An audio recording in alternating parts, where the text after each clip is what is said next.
Good to see you students. मेरा नाम है बाकेर। आज हम लोग मिलकर शुरू करेंगे हिस्ट्री का chapter colonialism and the city, the story of an imperial capital. इस चैप्टर में हम डिस्कस करेंगे कि सिटीज़ का कंडीशन क्या था under a colonial rule.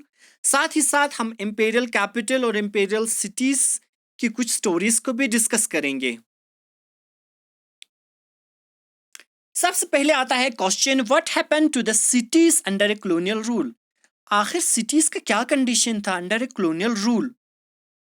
You have seen how life in the countryside change after establishment of British power. जैसे कि हम लोगों ने देखा प्रीवियस के जो चैप्टर्स थे उनमें कि कंट्री साइड जो रूरल एरियाज थे उनका क्या कंडीशन था जब ब्रिटिश पावर पूरी तरह से एस्टैब्लिश हुआ इंडिया में, और इसके बाद जो कंडीशन था वो क्या थे रूरल एरियाज की। वो सारी चीज़ें हमने प्रीवियस के चैप्टर्स में देखे हैं या हमने डिस्कस किया है।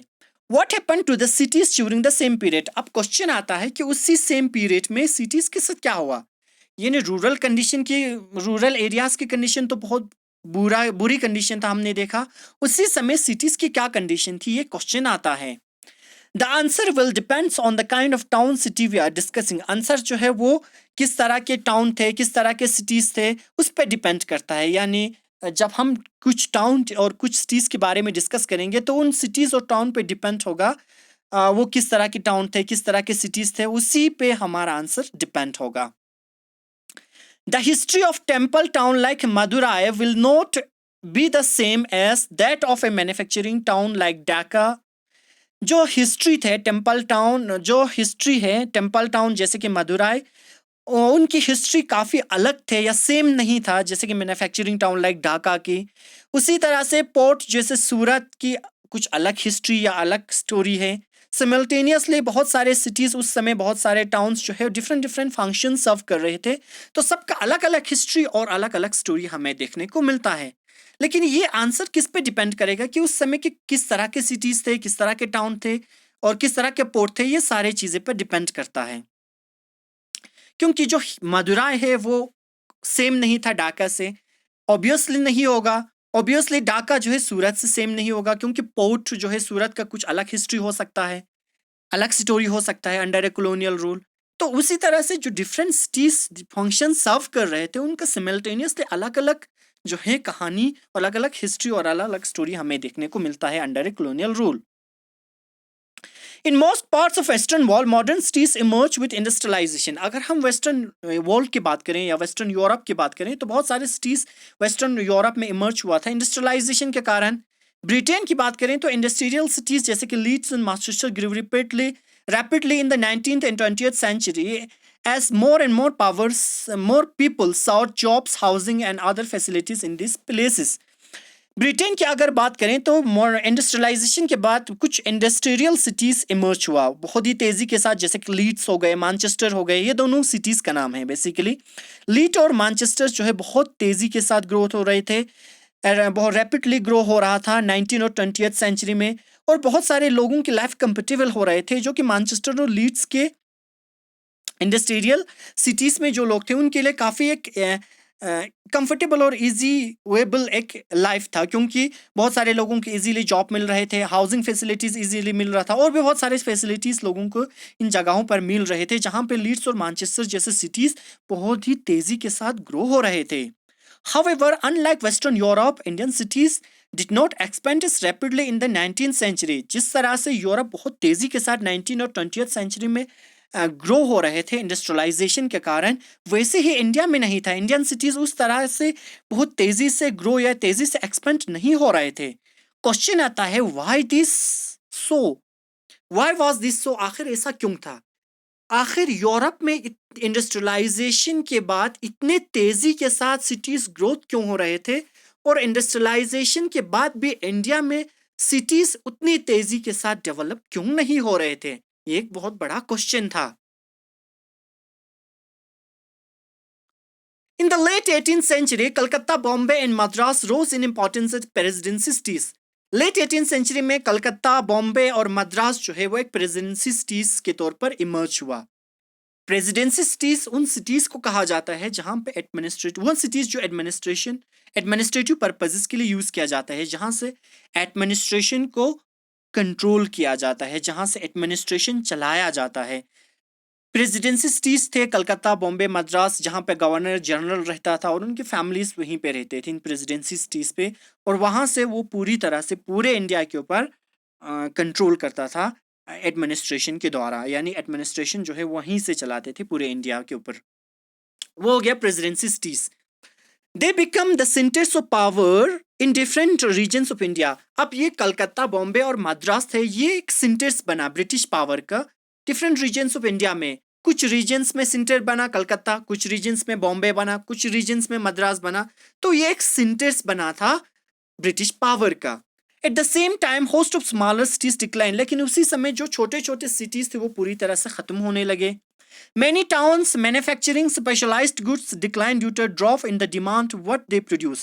बहुत सारे टाउन्स जो मैन्युफैक्चरिंग टाउन्स थे, वो स्पेशलाइज्ड जो गुड्स मैन्युफैक्चर करते थे, ये सारे टाउन्स भी डिक्लाइन होने लगे, उनकी डिमांड भी अब कम होने लगे थे।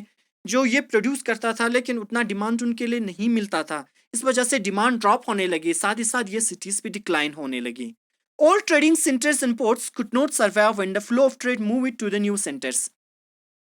जो ओल्ड ट्रेडिंग सेंटर्स थे या ओल्ड पोर्ट्स जो थे वो भी सर्वाइव नहीं कर पाया, क्योंकि जो फ्लो ऑफ ट्रेड था, जो ट्रेड का फ्लो था, वो न्यू सेंटर्स की तरफ मूव हो गए। अगर कोई एक सेंटर है जहाँ पे एक सेंटर न्यू है और एक सेंटर ओल्ड है, तो अगर ओल्ड सेंटर अब खत्म हो गया और न्यू सेंटर की तरफ जाएंगे तो सारे लोग किसको प्रीफर करेंगे? न्यू सेंटर को प्रेफर करेंगे। तो ओल्ड का क्या होगा? ओल्ड का इंपॉर्टेंस खत्म हो जाएंगे, लोग न्यू की तरफ मूव हो जाएंगे। वैसे ही अब ओल्ड ट्रेडिंग सेंटर्स क्या हो रहे थे? खत्म हो रहा था, उनका इतना इंपॉर्टेंस नहीं रह गया था, अब वो सर्वाइव करने में मुश्किल हो रहा था, क्योंकि जो फ्लो ऑफ ट्रेड था वो न्यू सेंटर्स की तरफ मूव हो गए थे। Similarly, earlier centers of regional power collapsed with local rulers were defeated by British and new administration emerged.